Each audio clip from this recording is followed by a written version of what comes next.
Well, good evening, everyone. Thank you for joining us tonight.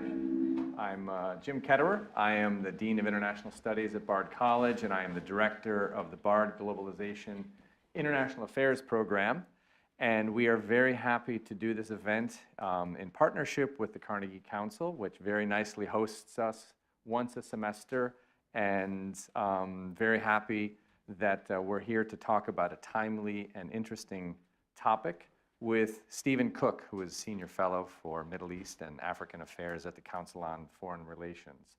I should say before we begin that this talk tonight is part of our James Chase lecture series, which we hold once a month during the semester and sometimes during the summer.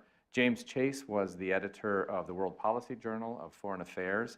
He taught at Bard College and is the co-founder of the Bard Globalization International Affairs Program.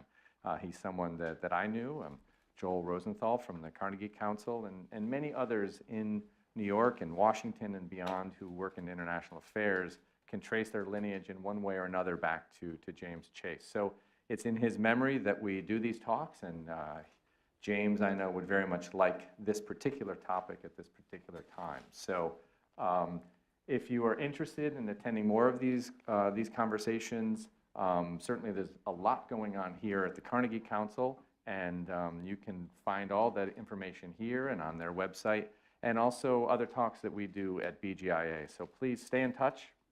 We'd like to see you at more of our events and our conversations. So we're here tonight to talk about a very easy topic, the Middle East, what's going on in the Middle East. And as it turns out, Stephen and I have known each other for a long time. And I was thinking of actually the very first time I met Stephen. It was in the early 90s, and we were graduate students together. You had more hair then. I had a lot more hair then. Couldn't have less. At Johns Hopkins School of Advanced International Studies. And it was our first day of Arabic class, which was going to turn into 2 years of Arabic language boot camp. But the very first day, before we started studying Arabic in this class, they said, well, before we have this class, something important is happening down the street on the south lawn of the White House. And so they wheeled in a TV, back in the days when you would just wheel in a TV, and they showed the famous handshake that was going on, Arafat and Rabin, Bill Clinton, on the south lawn of the White House, which was happening just a few blocks from where we were sitting. And so after this historic event takes place, the TV is turned off and is being wheeled out, Stephen, who I've just met, says, well, now there's nothing left to study. And there was this sense that this was a watershed moment. It was one of those transformative moments that was going to change everything. We know now that it wasn't so transformative. Historic, certainly, but not as transformative as it appeared to be, and as all the hopes that were put upon that moment. And it struck me in reading your very excellent new book that people thought very much the same way about the series of Arab uprisings, that this was going to change this long period of the persistent authoritarianism in the region, that things were going to change quickly and very much for the better, and that has turned out not to be the case. So a lot of people have written about what they think happened and what didn't happen, and amidst all of that, I thought you could just, as a starting point, tell us what inspired you to write this book now about this topic. Well, first of all, before I answer that question, I just want to thank the Carnegie Council and Bard for hosting me here this evening. My old friend Jim Ketterer. It's actually 22 years since that first Arabic class, which is really very hard to believe, to be honest with you. And it's great, and thank you all so much for coming out this evening. I see my old friend Enzo Viscusi back there. I just want to say hi. Nice to see you, sir. The book came from, I think, two stories that are bookended in the book. for those of you who've seen it or will take a look at it, the prologue is a recounting of the night of January 25th, 2011, and the early morning hours of January 26th, 2011, when I was in Tahrir Square with, at the time, probably 25,000, 30,000 people. And it was a rather extraordinary moment for me personally, to be there, to be witnessing what was happening on the square. And I was there for the following few days as well. It had been, for me, particularly interesting because I had just finished the first draft of my second book called The Struggle for Egypt. And I suddenly found myself in the square where people were demanding the end of the regime. People were demanding bread, freedom, and social justice. These were things that people were actually saying. It was an extraordinary moment of empowerment and a demand for dignity, something that I had seen through the television in 1989 during the revolutions in Eastern and Central Europe, but had never really experienced firsthand. I'm a little kid from the New York area. My biggest disappointment in life was getting cut from the JV baseball team when I was in 9th grade. I never really had to fight for anything in my life. And here were people who were about my age, younger even, who were there demanding freedom. They were demanding a change in government and a fundamental desire to live in a more open and just and democratic society. That really had a profound effect on me. And I hope that comes through, at least in the first part of the book. And I went back to Cairo probably every 6 or 7 weeks after Hosni Mubarak fell. The uprising lasted 18 days. Mubarak was informed that his services were no longer needed on February 11th. And I traveled back and forth every 6 or 7 weeks. It's a wonder. It's because I don't really remember my youngest daughter being 2 or 3 years old because I spent most of that time in Egypt. But on one of those trips, 11 months almost to the day later, I was back in Cairo. And this coincided with the first post-Mubarak parliamentary elections. And I was back in Tahrir Square, but had gone through Tahrir Square and was just to the south of it on a street called Qasr al-Aini Street, in front of the Egyptian parliament and the Egyptian cabinet building. And I talk about this in another chapter of the book. And what I recount is not this kind of enormously uplifting, exhilarating scene that I had witnessed and to some extent taken part in January 2011. But 11 months later was another protest, but it was more like a riot. Or it was less like a riot and more like gang warfare, in which the Central Security Forces, this paramilitary police force, military police, traffic police, squared off against Egyptians, young Egyptians, old Egyptians, the shock troops of the revolution, the soccer ultras, which you, I think, are well acquainted with, Jim, from your time in Cairo. And there didn't seem to be a principle involved.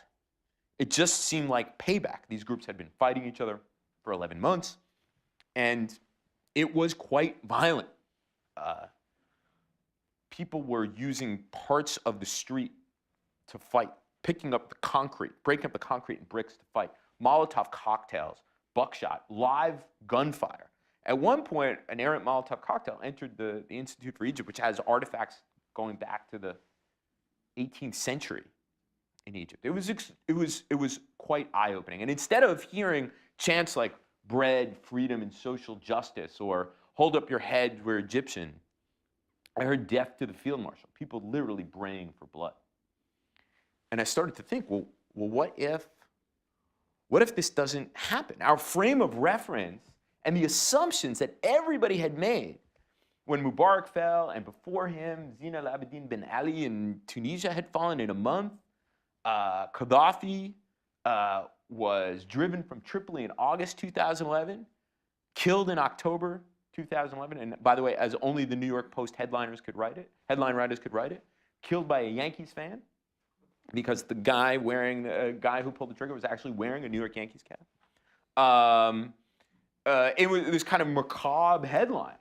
But what if these things didn't work out the way in which everybody had hoped and had expected? And in fact, when you looked at what was going on around the region in December 2011, it was hard to hold on to that moment of wonder that came with being in Tahrir Square and came with Mubarak's fall and came with Ben Ali's fall. Because Egypt was, as I described it, that riot ended up with 12 people dead. And it continued for days afterwards. Libya had already begun to fragment and turn quite violent. Tunisia had tremendously good press at the time, but was neither the success that it was being declared nor was it a failure. And of course, Turkey, my non-Arab case, I felt it was important to include a non-Arab case in it, was at the time that all of this apparent change was happening in the Middle East, Turkey was seen as the model country for the rest of the region. Turks had not only proven that you could become democratic and prosperous, but that they could help guide these countries to democratic soft landings. But of course, what was happening in Turkey at the time in 2011 was a deepening of authoritarian politics in Turkey. So this rather violent riot in front of me, I started thinking about these questions, like, because up until that point, everybody had just assumed that, well, yeah, these are the growing pains that happen after these types of things, but everything will be well. Yeah, I mean, I was one of those people who had great hopes. I mean, I left the U.S., I moved to Egypt. I thought, well, you know, it's taken a while, but finally the Middle East is catching up to what we saw at the end of the Cold War, and this is really the moment. This is the moment to be there.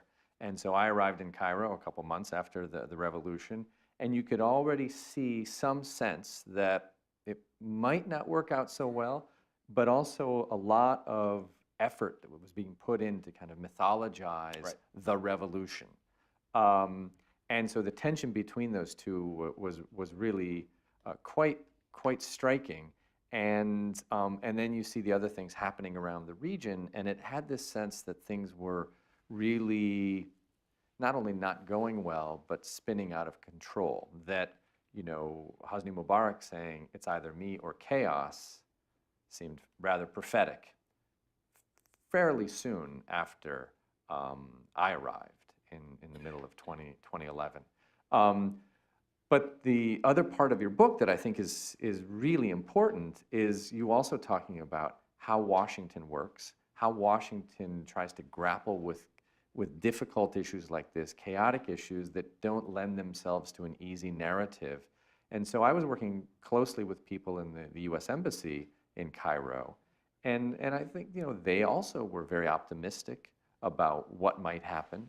And as things started to unravel, and I think you title one of your chapters, The Unraveling,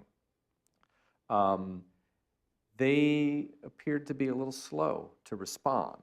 And there was not a specific policy to respond to that set of circumstances. So when you talk about the meeting that happened in DC in March of 2011, and the various people around that table and trying to sort through what already were some disturbing signs, I think that's worth, you know, recounting. Yeah, and thanks. But I just want to get back to one of the statements you said about prophecy. You know, Hosni Mubarak's third speech, the speech that everybody expected he was going to give it up and say, okay, I'm done. I won't run for president again, but let me have the graceful exit. And he actually gave a very, very tough speech. In that speech, he said, no good will come from this. And the people who are going to suffer the most are the youth of Egypt. That's the epigram of False Dawn. I use that quote. It seemed like it was menacing at the time, but it turned out to be precisely the case. Who has suffered more in Egypt? If we just set aside the Muslim Brotherhood for the moment, it has been what was known as the revolutionary youth, many of whom have been in jail for quite some time. And Saif al-Islam al-Qaddafi, Muammar Gaddafi's son, who was widely regarded to be a reformer in the years leading up to the uprising, someone who was alleged to have gotten his PhD from the London School of Economics. Turns out he kind of bought a degree from the London School of Economics, and had become well-versed in kind of consultancy reform speak. 5 days after the uprising in Libya began, he got up. Everybody remembers, anybody who was paying attention at the time remembers Gaddafi saying, "We will fight to every last man, woman, and bullet." And I mean, clearly he wasn't a reformer, right? But he said something else that I thought was incredibly prescient. He said, "Libyans, we're not Tunisians and we're not Egyptians. We will fight each other for the next 40 years." And what he was getting at was that the makeup, the nature, the informal institutions, the political culture of Libya lent itself to fragmentation and violence. And this is a great segue into a discussion about Washington and the uprising, because the book is about the Middle East, but it's also about Washington in the Middle East. And it's about the way in which Washington responds and the way in which Washington tries to make policy and tries to make sense of very complicated things. And so the discourse in Washington about Libya was, wow, Libya is in the best position to become a democracy. Because when Gaddafi was killed, was driven from Tripoli and Gaddafi was killed, he left nothing behind. So Libyans had a blank slate to have this kind of perfect democratic experiment, whereas Egyptians would have to contend with the army, the senior bureaucracy, the judiciary. All of them were from the Mubarak era. Tunisians would have to struggle with the leftovers of the Ben Ali. But Libya was somehow going to make that transition relatively easy. These were the kinds of things that I think people in the policy community desperately wanted to believe. No one knew much about Libya. Think about Libya up until around this time, or the mid-2000s. It was a black box. There were no Americans there. Gaddafi and the United States had extraordinarily difficult relations. It's under sanction through most of the 1980s. We had military conflicts with the Libyans in the 1980s. I see some of you here don't remember the 1980s for either for various reasons, not remembering the 1980s. And Libya had only recently opened up. What did we really actually know that much about Libya? Yet we were prepared to believe certain things. And this kind of fashioned our approach. And of course, our frame was the revolutions in Eastern and Central Europe in the late 1980s. So Washington came together. This was a moment, and it came from a good place. We had saved the world from Nazism. We had saved the world from Soviet communism. Now we were going to help make democracy in the Middle East. And Washington came together with a flurry of activity, tremendous rate of production of knowledge and analysis about what was happening and what the United States should do. But if you take all of the things that were said and written at the time, and Jim is referencing a meeting that I went to in spring of 2011 at the Brookings Institution, in which all the kind of people in the Middle East watching world in Washington were going to get together. We're going to have this big discussion, and it was going to result in a book about what the United States should do in the new Middle East. And the stuff that came out of this meeting and subsequently was, pardon me, but lame blandishment on top of lame blandishment. And the argument that I make in the book is that this isn't because people in Washington are stupid. You have enormously accomplished people with tremendous experience in the region, government experience. That wasn't really the problem, that we were dealing with dumb people. It's the nature of the problem itself. What diplomatic tools does the United States have to bring to bear to influence politics in a country where people define their struggles in essentially existential terms? What is it that the President of the United States can do constructively to make Egypt a democracy, or Egypt less unstable, or make Libya not fragmented?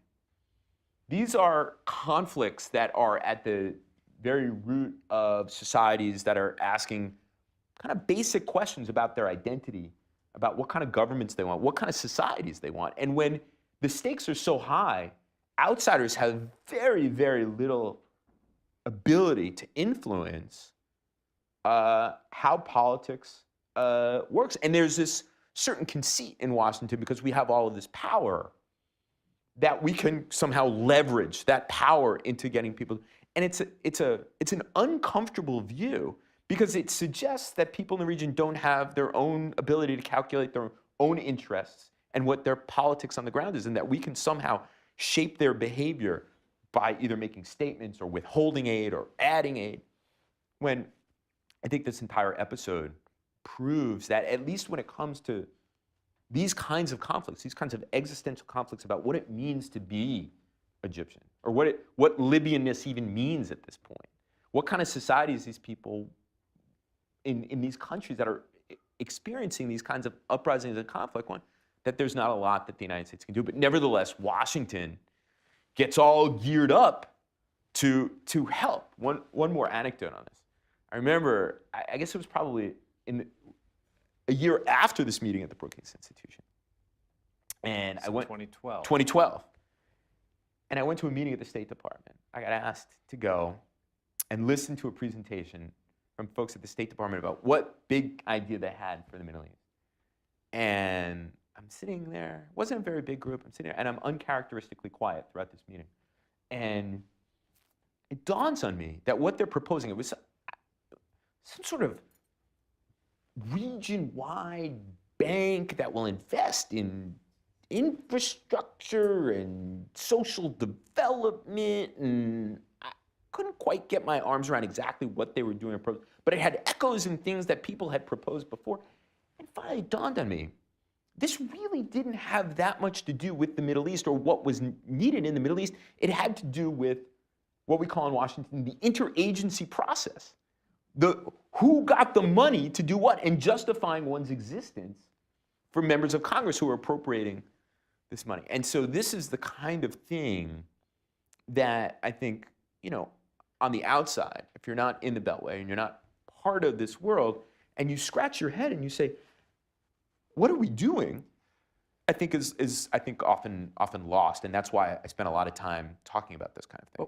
Well, what I found interesting when I was out there in Egypt during these same years is that the kinds of things that the U.S. government normally does in these circumstances, now we can argue about whether it's the appropriate thing to do or whether they were done well, weren't really happening. So it was actually in the George W. Bush administration, so before these uprisings, that we saw a host of the kind of U.S. Agency for International Development, democracy promotion programs, institution building, capacity building programs in places like Morocco, Lebanon, Jordan. I know these programs well because I ran some of them.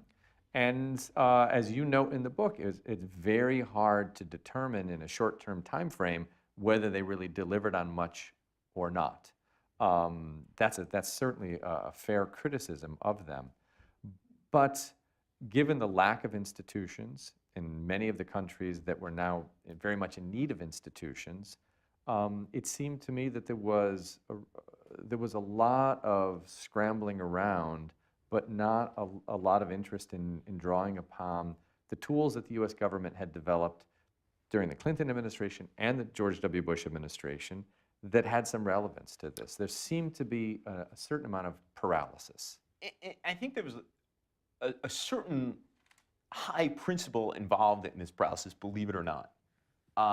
And I'm going to discuss the Obama administration. This is not a political statement. It's just an observation of what happened at the time. And look at two Obama speeches. The first one, his big Cairo speech in June 2009, which was his big, it was called A New Beginning. This was the big speech to the Muslim world. I had, given my age, I had hoped they would call it A New Hope, not A New Beginning. It's a little Star Wars joke. Anyway, Joel got it because he's about that age. He saw it in the movie theater. Anyway, Obama listed 10 priorities for the United States in the Middle East. I think if George W. Bush had been giving that speech, democracy would have been number one. For Obama, it was number 7, but it was caveated. He said, democracy would be great. If you all become democracies and you want my help, I'm here to help you. It was not anything that he was going to put. It was, and in this accident of history that this all happened while he was the president. I mean, he had been cool to the idea of democracy promotion. One of my friends who worked... Well, so had George W. Bush. Before 9/11 had been cool to the idea of it. That's exactly right. And when it comes to Obama, one of my friends who worked for him said, you have to understand he's a realist, but he feels bad about it, so that's why you get some of the things that you get. Then, after the uprisings, in the spring of 2011, in May of 2011, Obama gave a speech at the State Department, which is his big Arab Spring speech, in which he said, and I'm paraphrasing, he said, we need to look at what's happened in the Middle East with humility without abdicating our values. Now, we can discuss whether he abdicated our values or not. I tend to think that he did. That was the realist part of him.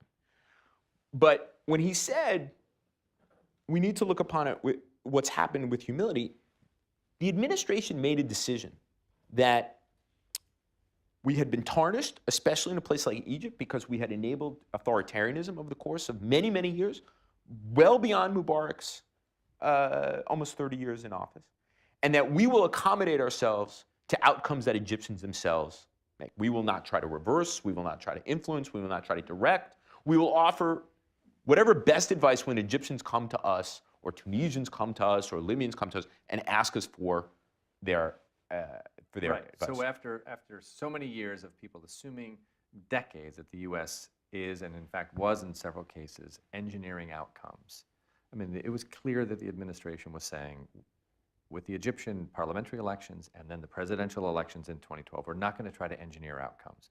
We're not in that business anymore. We are going to just support good process. We stand by to assist whenever we can, and we're taking a hands-off approach. The problem, as I saw it, though, is that pretty much no Egyptians believed it. And so when Mohamed Morsi from the Muslim Brotherhood was elected president, the general assumption was this was done via the hidden hand of the United States. There's no other way he would have been elected, and so this is part and parcel of U.S. meddling. And so where do you think the U.S. went wrong? Was it in the policy making or in presenting the policy, or was it inevitable that the U.S. would be blamed? No matter, look, by the time the uprising happened, and for the years before it, the United States had become a negative factor in Egyptian politics.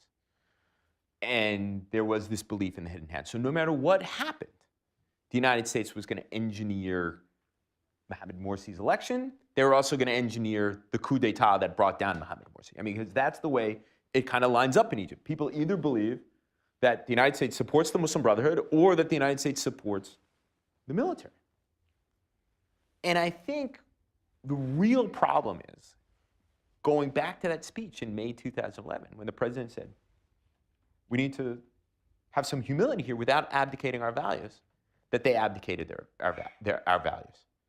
That had, through the kind of crises, the ebbs and flows of crises in Egypt, in Tunisia, Libya, wherever, Turkey, had the United States kept to and articulated tolerance, nonviolence, the equal application of law, and held each one of these leaders or would-be leaders to their own publicly articulated principles, we would have been in a much better situation. It would not have changed the outcome whatsoever. But when Mohamed Morsi issued decrees in November 2012, this is the Muslim Brotherhood president of Egypt, placing himself above the law, and we were silent because the day before Morsi had helped hammer out a ceasefire between Hamas and Israel, that lends Egyptians to believe that there is a hidden hand and that we are back to just stability. When quite obviously a coup d'etat happens and we refuse to call it a coup d'etat for a variety of, I think, important reasons, the other half of Egypt that supports Mohamed Morsi believes that the United States engineered the coup. When the Turkish government, the model, engages in repression that is on par with or even exceeds those of recently deposed Arab dictators, and we're utterly silent about it, what are people to believe? That the United States supports this kind of thing. So I think that we ended up in the absolute worst position in the region by saying we will accommodate ourselves to the outcomes that people in the region themselves make, but then remaining silent about our values. I think USAID, the Middle East Partnership Initiative, all of this entire infrastructure of promoting democracy in the region could have been extraordinarily active and coherent and so on, and we still would have had these problems. So values and interests coming together. You argue that this might have been a time, or we might be at a time now, where we need to really rethink what are American interests in the region. They've been in place for many decades. Do we really need to maintain them in the same way that we have maintained them? Do you have any sense that we're getting closer to that conversation, or have we missed that opportunity? Pardon my Marco Rubio moment. Look, I think the same number of people who got the Star Wars reference. You got that. Yeah. I mean, you're right. This is killed in other in other venues. Must be tired tonight. Anyway, well, the Star Wars reference was a bit oblique. Anyway, everybody should have gotten the Rubio one. Anyway, look, I think that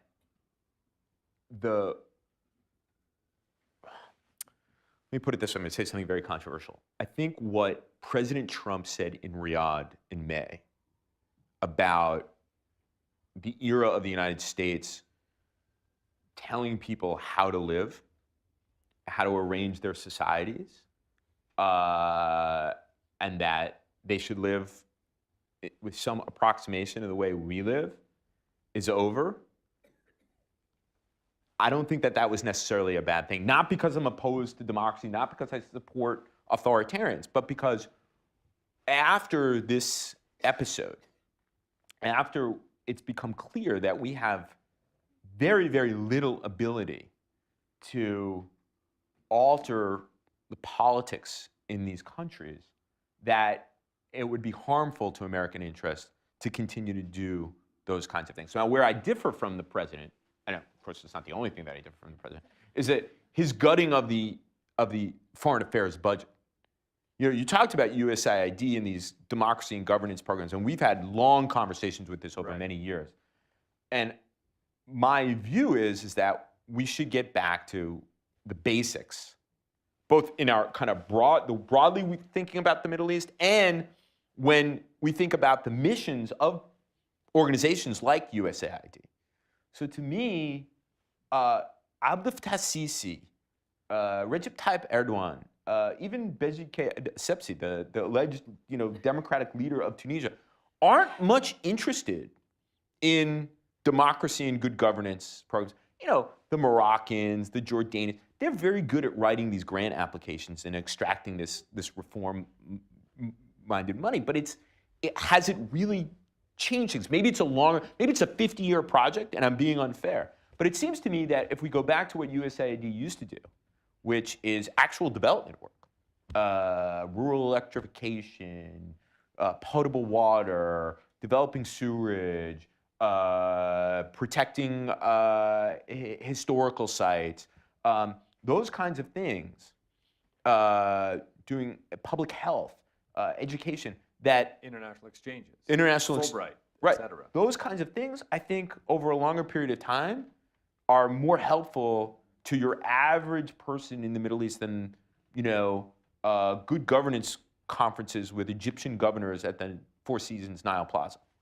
Because if you know anything about Egyptian governors, they're retired military officers or police officers that have a very different view of what good governance is than what we believe to be good governance. And so it's sort of like we're wasting money when we could be contributing to the health, wealth, and education of populations that may, over a long period of time, produce fundamental kind of change. Now, what should we then do in the Middle East? Again, I talk about going back to basics, about what is important and why, and how do we get there.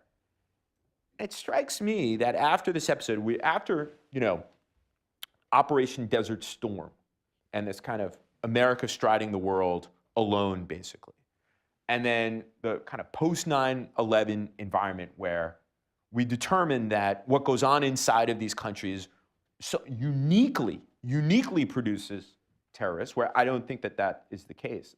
I think all the research would suggest that it's really a wash. We don't know. And it's remaking societies hasn't really worked. And so that, what is it that's important to the United States in the Middle East? Basically three things.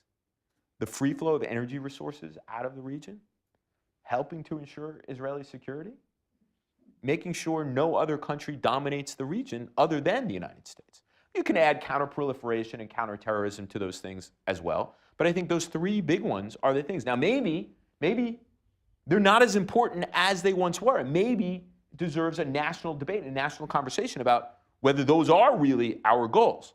I have my doubts, though, that in our current situation of political dysfunction, that we can have a productive national conversation about what's important to us. So the default is what we have been doing over a long time. Yeah, those have been the answers. Well, let me, we've got a few minutes left.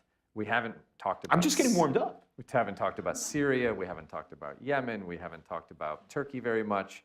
So there's a lot that we can continue to explore for the next 20 minutes. Let's open the floor. There's microphones at both aisles. I'll answer yes, no, maybe, so we can get more questions in. We'll move quickly. Okay. Please, would anyone like to start off the questioning? Very good, yes. Carnegie Council is too tall for me. Well, to pivot to Russia, I'm wondering, from the perspective of U.S. interests, is Assad's departure from power a requirement for normalizing relations?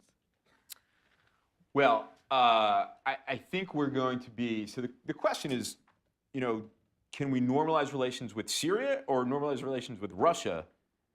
Yeah. Or with Syria? With Russia. Okay, so let me just say by way of caveat, I'm not a Russia expert. And we do have normal relations with the Russians. We have diplomatic relations with the Russians. We cooperate with the Russians every single minute of every single day in Syria, because our military is right up against their military in Syria. So we have very significant security cooperation with the Russians on this issue. The issue between the United States and Russia is the multiple investigations going on into alleged Russian meddling in our electoral process. But let me talk a little bit about Syria, because let's make no mistake about what has happened in Syria. That is, the Russians have intervened in Syria beginning in 2015, working with the Iranians, and the Assad regime have basically won the war. It is a matter of time. The Trump administration has essentially signaled that it can live with this outcome as long as the Islamic State is defeated, or in the words of the president, as long as we bomb the expletive out of them. I think the real challenge going forward for the United States in Syria, and this is the drift of the debate in Washington, is whether we stay in Syria, under what circumstances and in what form of cooperation, to prevent the Iranians from establishing this belt from Tehran all the way through. They want to build a road, literally, a road from Iran all the way to Lebanon. Now, of course, no one in Washington wants to stand up and say, well, American forces, and there's a large number of American forces in Syria, are going to be there for 25 years because we have been in Iraq for 13, 14 years. That's significant. We've been in Afghanistan 16 years. No one wants to get up and say, hey, American people, we're going to be here for a long time. So I think what will happen is ultimately there's going to be some sort of division of labor in Syria. We're going to accommodate ourselves with the continuation of the Assad regime in Syria, and we're going to have to come to some sort of deal with the Russians over the Iranians in Syria. And if we can't, there's going to be a lot of tension there. Thank you. So when the statement was made, Assad must go, it really meant Assad might go, but we don't have a plan. Well, I think two things. One, I think that the information that the U.S. Embassy in Damascus was feeding to the White House was wildly overstated. When they were saying that it's only a matter of time before Assad goes. I think that they were using the uprisings in Tunisia and Egypt, where fearsome leaders fell in a number of weeks, as a template for what was happening in Syria, not really recognizing how different Syria was politically from either of those two countries, and that all the incentives were for the Assad family to fight it out. And that I think early on, there was probably an opportunity for an intervention in Syria that would have either slowed down the killing or brought down the Assad regime, and would have averted this humanitarian disaster. But I think the fear within the Obama administration was that that would suck us into another long-term occupation of another Arab country. And of course, President Obama ran in 2008 on getting the United States out of the Middle East because he believed that the Middle East was sucking the United States dry. Right. Please. Good evening. Peter Russell's my name. You cataloged U.S. interests and points of leverage. Could you speak a little bit about the arms trade? And thinking also particularly about some of the major countries that are joined at the hip with us. Well, first, I'm not sure that there are points of leverage, to be completely honest with you. In fact, there's a section of the book, there is a chapter of the book called Getting the Middle East Right, which is not a plan to get the Middle East right. It's sort of punking my reader into thinking that's what I'm going to say when I say something completely different, in which I talk about the kind of overstated, half-baked idea of leverage with countries. But your specific question is about the arms trade. And we are the single largest supplier of weaponry to the Middle East, bar none. When President Trump was in Riyadh in May, there was a contract worth $110 billion worth of arms. That was really, the president claimed credit for that, as he's wont to do. But actually, that was a policy of the Obama administration, which was to sell as much weaponry to these countries and have their national armies and security services take care of these problems without having to send American forces over to do it, or the American forces would be there in a supporting or advisory role. So we sell massive amounts of weapons to the Gulf. We recently signed a huge contract with the government of Qatar on F-15s. As I said, Saudi Arabia. We continue to arm the Egyptians. Of course, the Egyptians have started to diversify in buying weapons from the Russians as well as the French. Obviously, the Israelis are well taken care of by dint of our military aid package to them. We have about 1,000 Marines in Tunisia. Tunisia has the status of a major non-NATO ally, which gives it opportunities for greater security cooperation and greater kind of aid. Tremendous amount of military and security cooperation with the Jordanians. There's very few countries in which we don't have some sort of military-to-military relationship in which there is not a huge weapons contract on the other end of it. And those weapons are often used in ways that are deeply upsetting. Those weapons are being used by the Royal Saudi Arabian Air Force to essentially carpet bomb Yemen, a country, the poorest country in the region, which now has about 1 million cases of cholera, is on the verge of a famine. Yet, F-16s, F-15s, and all kinds of other things are built in all 50 states of the United States. So it's good politics to want to sign up on these huge weapons contracts. I would say that our relationship with Saudi Arabia at this point, weapon sales are far more important than oil, because we produce so much oil in this country, even though we want the free flow of oil out of the region. But we want the free flow of oil out of the region primarily because we want a healthy global capitalist economic order, because we want our trading partners to be able to function. The oil is not for our consumption. So we are peddlers without peer of weaponry around the region. Hi, Stephen. It's great to have you here.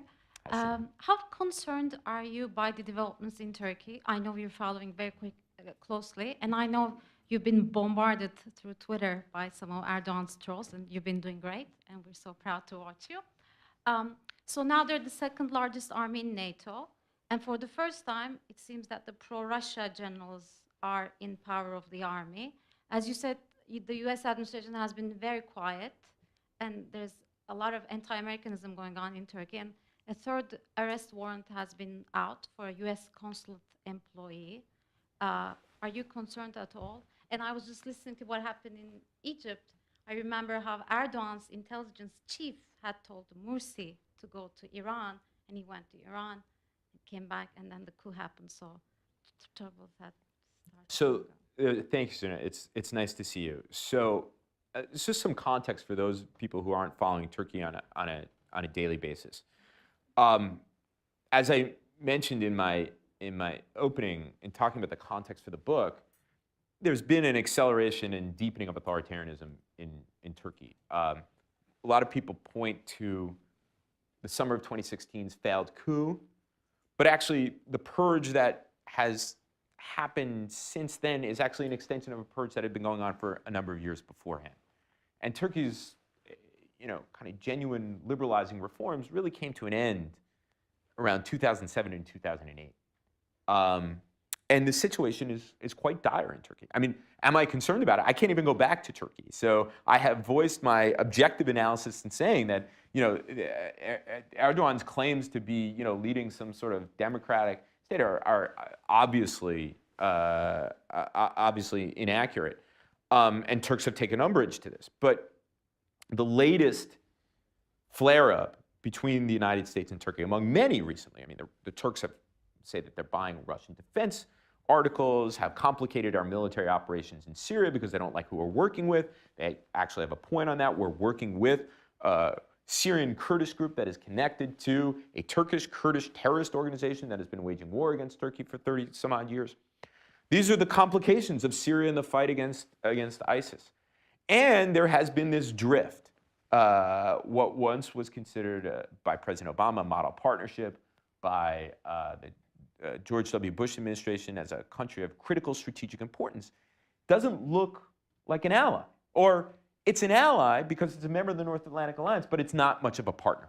It hasn't been all that active in working with us against the Islamic State, which is why we're working with the Syrian Kurdish group. It coordinated with extremist groups in Syria to punish the Assad regime, which has now had blowback on Turkey, on Europe, and other parts of the world. And related to the presence of a Turkish cleric named Fethullah Gulen here in the United States, in Saylorsburg, Pennsylvania, where he's been in self-imposed exile since 1999, who the Turkish government blames for the failed coup, there has been a further deterioration of relations to the Turkish government claiming that the United States was somehow behind this by dint of the fact that Gulen is here and by dint of the fact that we don't just put him on a plane and return him to Turkey, that there's an actual extradition process. There's another court case here related to a Turkish-Iranian businessman who was busting sanctions on Iran with the full knowledge, it's believed, of the Turkish leadership. All of these problems. And in response, the Turkish government has arrested about 20 Americans, as well as longtime Turkish employees of the American embassy, what they call foreign service nationals. Many people don't recognize this, but our overseas installations would not function if we did not have foreign service nationals. People who are Turks or wherever who work in the embassy, not just as guys in the motor pool, but political analysts, work in the political section. Most recently, Suna is referring to a foreign service national who had worked with the DEA, for the DEA office at the U.S. Embassy in Ankara for 32 years. He was arrested for allegedly being part of this network of this cleric here who lives here in Pennsylvania. But really, the 20 Americans and the number of foreign service nationals who have been detained and arrested by the Turkish government are actually bargaining chips. Amnesty International calls them hostages. I prefer the more polite bargaining chips. In order to exchange them to make this case with this Turkish-Iranian businessman go away, or to do something about extraditing Fethullah Gulen, this cleric in Pennsylvania. So it's a huge mess, yet the United States has only taken limited actions to express its unhappiness with this. One, they said we're not going to sell weapons to Erdogan's security team because, oh, by the way, in May, Erdogan's personal guard beat up American citizens protesting against Erdogan outside of the Turkish ambassador's house. And In Washington. in Washington, D.C. in Washington, D.C. Not the first time they've done this, by the way. And recently, a number of weeks ago, the U.S. Embassy announced that it was going to stop processing non-immigrant visas. But, we're going to work it out and so on and so forth. The reason why, with all of the repression and all of the attacks on the United States and the arrest of American citizens and the denying them consular services and the arrest of foreign service nationals, the Trump administration has remained relatively quiet because the president has about 5 ideas about the world. It's not such a bad thing. Ronald Reagan had 3 ideas about the world, and he's seen as a historic, transformative figure. One of the ideas that the president has about the world is destroying the Islamic State. Turkey, although it has not participated as robustly in this fight as many would have liked them to participate, does have an air base that is very, very close to Syria and Iraq. That makes it much easier for the United States to undertake operations against the Islamic State. The question is, what's going to happen now that the kind of existential threat of the Islamic State has receded and it becomes a nuisance, a deadly, horrible nuisance, but it is not that existential threat. What happens? In my own view, is that we are going to continue to see a divergence between the United States and Turkey, because the thing that really held the two countries together was the Soviet threat. And the Soviet threat ended 26 years ago. And we've been searching for a rationale for the relationship since then, and we've been living on the kind of romanticized history of that relationship for a long time. That was much longer than a yes, no, maybe answer, but Turkey's really complicated. So the U.S. has publicly stayed neutral in the current dispute between Kurdistan and Iraq, and I wanted to get your thoughts on whether the United States should take a side between two groups that it has, large investments in, both Islamic State as well as countering Iranian influence, and where you see the United States' role in the dispute between the two parties. It's a great question. It's another complicated question. And let me just say, by way of caveat, I've written a bunch about the Kurds over the course of the last number of years and in the run-up to the referendum and afterwards. And there were significant aspects of my analysis and what I thought would happen that I got wrong. I did not believe, there were things I got right, but I did not believe that the Iraqi government would use force against the KRG. And if they were threatening to use force, I thought the United States would step in and mediate. I did not believe that the United States would be so opposed to the referendum that it would allow the Iraqi central government, along with what's called the Popular Mobilization Unit, some of which are aligned with the Iranian Revolutionary Guard Corps, to use force to retake areas, granted disputed areas, but areas of Iraq that took part, have significant number of Kurds that took part in the referendum. Now, on to what I think might happen. Well, first of all, I think Masoud Barzani, the president of the Kurdistan Regional Government, the man who has dominated Kurdish politics, is going to ride off into the sunset in the next day or so. There's going to be a graceful exit for him. And that will pave the way for a negotiation between Baghdad and Erbil about the way forward. I think the outcome, though, in the end, without going into all the details, and I recommend, because I go into the fine details of this in a CFR podcast called The President's Inbox, which I recorded today, which I think will be ready for people to listen to tomorrow. So go to CFR.org, look for The President's Inbox, and I discussed with the host all the details of this. But to preview it, I think what has happened is the Kurdistan Regional Government, which is an autonomous region of Iraq, will continue. It will remain, but it will be less autonomous than it's been in the last 25 or 26 years as a result of this episode. I fear that American policy has thrown its weight towards the central government in Iraq and burned our relationship with the Kurds, and that whereas we had previously reliable allies. Not to say that they weren't difficult in Erbil and the KRG. Iraqi politics have proven themselves over the course of the last 14 years or so to be craven and ungrateful, and have demonstrated an ability to turn their backs on the United States and made things worse for us. Because, of course, they don't necessarily believe we're going to stay, and they know who's going to stay? The Iranians. So we may be, as a result, in a significantly worse strategic position by having burned the Kurds, because and it's raw. They're very, very angry at the United States. And we have fallen in love with Prime Minister Haider al-Abadi, who now has all of this political capital, but who knows what's going to become of him. Susan Gittleson, in your title of your False Dawn, you mentioned violence. And this is a major question as for the past and for the future. How much violence will continue? What effect this will have, for example, with the Syrian refugees or with other groups that feel displaced and their societies have been destroyed and so forth. How is the violence going to be overcome rationally? Is there such a thing? And what can we look forward to? You know, titles are a really funny thing when you're writing a book. This was not the original title of the book. I think it's a better title than what the working title was, because I came to the conclusion that I couldn't really pronounce the words in the working title, so that probably wouldn't be good for selling a book. And that, here's another movie reference. I thought False Dawn, people might confuse to be a sequel to Red Dawn from 1984. You think Joel gets that too? Yeah. Yeah, Joel got that too. Fine cinema. Yeah, fine cinema. But one of the best movies in the last 35 years.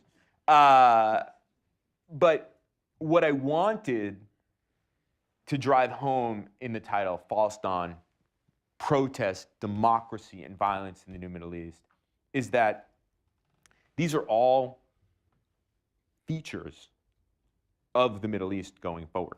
Not so much democracy, but there remains the desire. People still want to live in more open, just, and democratic societies. But that this episode, this uprising, didn't produce that. And what has it produced? And what can we expect going forward? Now, I want to be careful about prognosticating. It's very, very hard. But if you read the book, you'll get a sense of why I feel fairly confident in suggesting that what the future of the Middle East will look like. And let me go back to Condoleezza Rice's famous speech at the American University of Cairo in 2005, which she said that the era of authoritarian stability in the Middle East is over. And we used to refer to governments in the Middle East as authoritarian. Hosni Mubarak, he was an authoritarian, but it was stable authoritarianism. And we could count on him to keep the Suez Canal open, maintain the peace with Israel, and his boot on the throat of the Islamists. And we liked that. Yet, like post 9/11, we decided that authoritarian stability in the Middle East produced terrorism, and we needed to promote democracy in the region. I think Condoleezza Rice was right. The era of authoritarian stability is over. But she believed that when the era of authoritarian stability came to an end, democracy would emerge. In fact, what you have is a sort of counterintuitive authoritarian instability.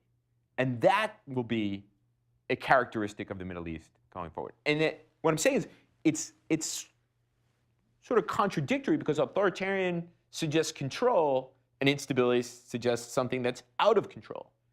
And what I see is a dynamic where you have authoritarian leaders emerge seeking to establish control over their societies, and their societies still mobilized and wanting to live, or at least parts of their societies wanting to live in a different kind of society, resistant, which then produces more authoritarianism, additional measures, additional violence and coercion to establish control over this population. That population responds, sometimes with violence.